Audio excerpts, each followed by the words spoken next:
امروز میخوایم راجع به این صحبت بکنیم که چرا اصلا جنگ شروع شد و آیا اینکه ایران به این جنگ جواب خواهد داد یا نه و سرانجام این جنگ چه خواهد شد. کلی تحلیل و بررسی مهندسی حاضر کردم واسهتون که تو این کلیپ میخوایم بهش بپردازیم. فقط قبل از هر چیزی بگم که من آدم سیاسی نیستم و پیجم هم سیاسی نیست، موضوعش دانستنی هاست و این موضوع رو میخوایم از نگاه دید علمی بهش بررسی بکنیم. امیدوارم که هیچ جای دنیا هیچ جنگی صورت نگیره.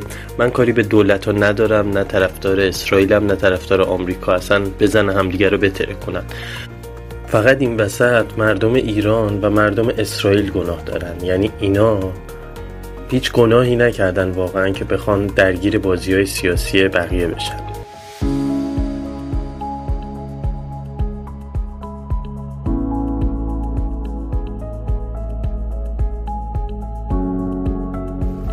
خب من کلیپ رو طولانی نمی کنم، بریم سراغ تحلیل و بررسی این جنگ و اینکه چرا جنگ صورت گرفت. با من باشید، اگه دوست داشتین کانالم سابسکرایب بکنید.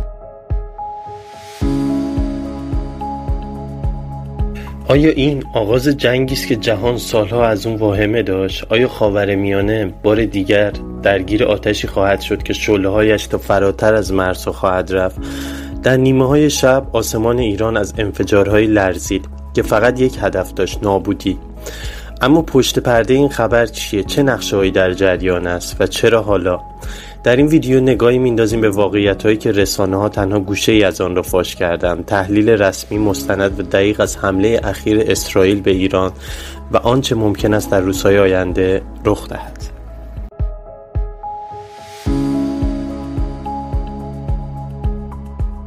خب قبل از هر چیز میپردازیم به روایت کامل حمله که چه اتفاقی افتاد. در نخستین ساعت بامداد روز 23 خرداد 1404 ارتش اسرائیل عملیاتی برنامه ریزی شده و دقیق را علیه زیرساخت‌های نظامی و راهبرد ایران آغاز کرد. این عملیات را با نام رایسینگ لاین به معنی شیر برخاسته شناخته شد. در این حمله اهداف کلیدی همچون مرکز غنیسازی نطنز، پایگاه‌های موشکی در اصفهان و خوزستان، مراکز فرماندهی سپاه در تهران و سامانه‌های راداری غرب کشور به صورت همزمان مورد هدف قرار گرفته.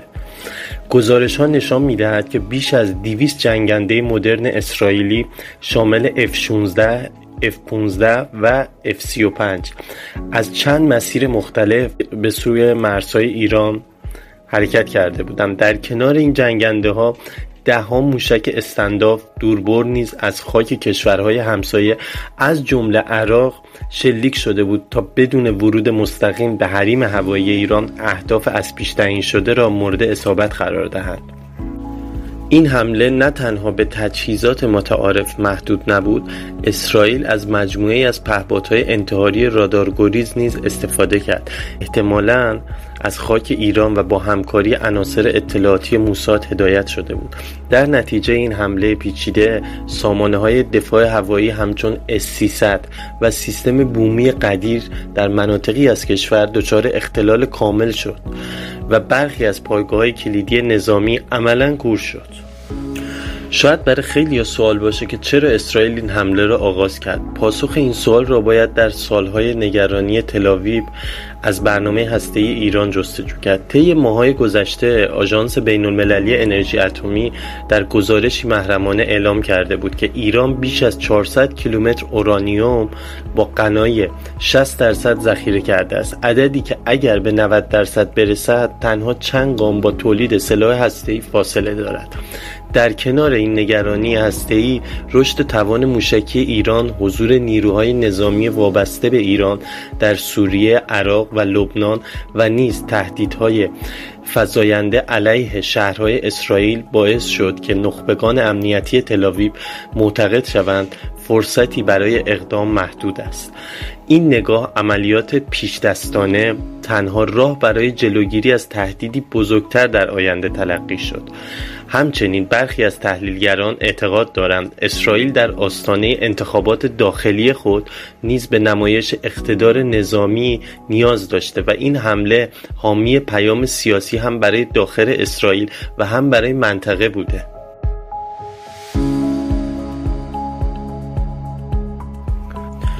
و حالا واکنش ایران چیه؟ آیا پاسخ خواهد داد یا خیر؟ در پی این حمله فضای کشور به سرعت تحت تدابیر امنیتی قرار گرفت. اگرچه در ساعات اولیه رسانه‌های داخلی از پوشش دقیق حادثه خودداری کردند، اما تصاویر منتشر شده از انفجارها در نطنز، خوزستان و اطراف تهران به سرعت در شبکه‌های اجتماعی پخش شد. مقامات نظامی ایران وعده دادند که پاسخ ایران قاطع، گسترده و در زمان مناسب خواهد بود. تا این لحظه بیش از 100 پهپاد از خاک ایران به سوی اراضی اشغالی شلیک شده که طبق گزارش‌ها سامانه گنبد آهنین موفق به رهگیری اکثر آنها شده. در این حال گروه‌هایی چون حزب الله در لبنان، حوثی‌ها در یمن و هشت‌الشعبی در عراق به حالت آماده‌باش کامل درآمدند. برخی از منابع بین‌الملل نیز از حملات سایبری ایران به زیرساخت‌های شهری اسرائیل از جمله شبکه برق و اینترنت خبر داده. پاسخ ایران ممکن است در قالب یک عملیات چند لایه و ترکیبی شامل حمله موشکی، نیابتی و سایبری در آینده نزدیک صورت گیرد.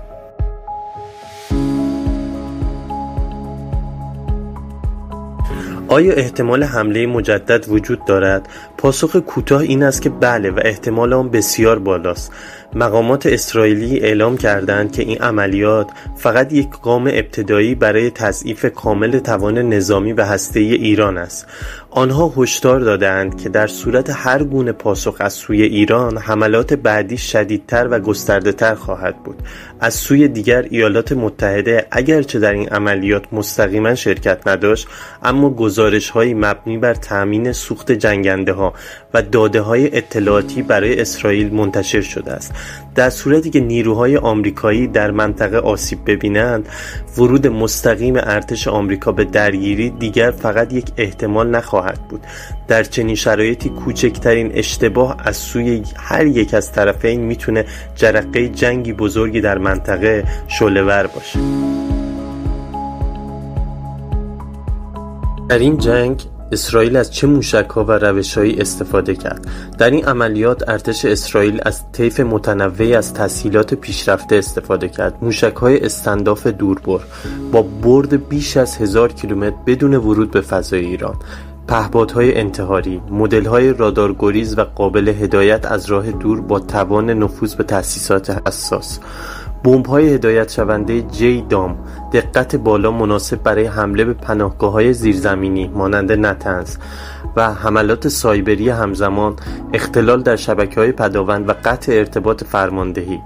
ترکیب این ابزارها نشان از یک عملیات دقیق، چند لایه و کاملا از پیش طراحی شده داشت. عملیاتی که هدف آن فلج‌سازی سریع و بدون هشدار بود. اما این وسط نقش آمریکا و دیگر کشورها چی بوده؟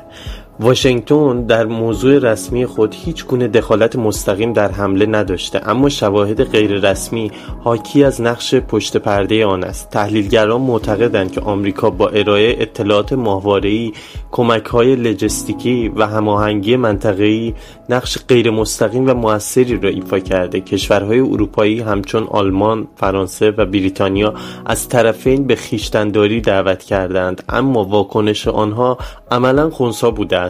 روسیه و چین با انتشار بیانیه‌های ملایم خواستار حل و فصل سیاسی اختلافات شدند. این سکوت و تردید قدرت‌های جهانی فضا را برای درگیری بیشتر باز گذاشته است. دانستنی‌هایی درباره جنگ مدرن. جنگ امروزی دیگر آن چیزی نیستش که در کتاب‌های قدیمی خوانده ایم. امروز فناوری حرف اولو میزنه. موشک‌ها از فاصله 1000 کیلومتری هدف را نابود میکنند. پهپادها بدون نیاز به خلبان و با دقت بالا به هدف برخورد میکنند. جنگ سایبری زیرساخت‌های یک کشور را بدون شلیک گلوله از کار میاندازد. بمب‌های هوشمند با GPS پناهگاه‌ها را با دقت متر مربع هدف قرار می‌گیرند و ماهواره‌ها هر لحظه موقعیت نیروها را ردیابی می‌کند. عملیاتی مانند حمله به ایران نمونه واقعی از استفاده از ترکیب این فناوری‌هاست. آنچه در بامداد آن شب در ایران رخ داد تنها یک حمله نبود، بلکه نطفه عطفی در تاریخ خاورمیانه بود. ایران اکنون در برابر تصمیمی بزرگ قرار دارد: پاسخ بدهد یا باز هم خویشتن‌داری کند. و اسرائیل اگر با واکنشی شدید مواجه شود، آیا از گسترش جنگ واهمه دارد؟ در روزهای آینده آنچه تصمیم گیری می شود ممکن است سالها آینده منطقه را تحت تاثیر قرار دهد.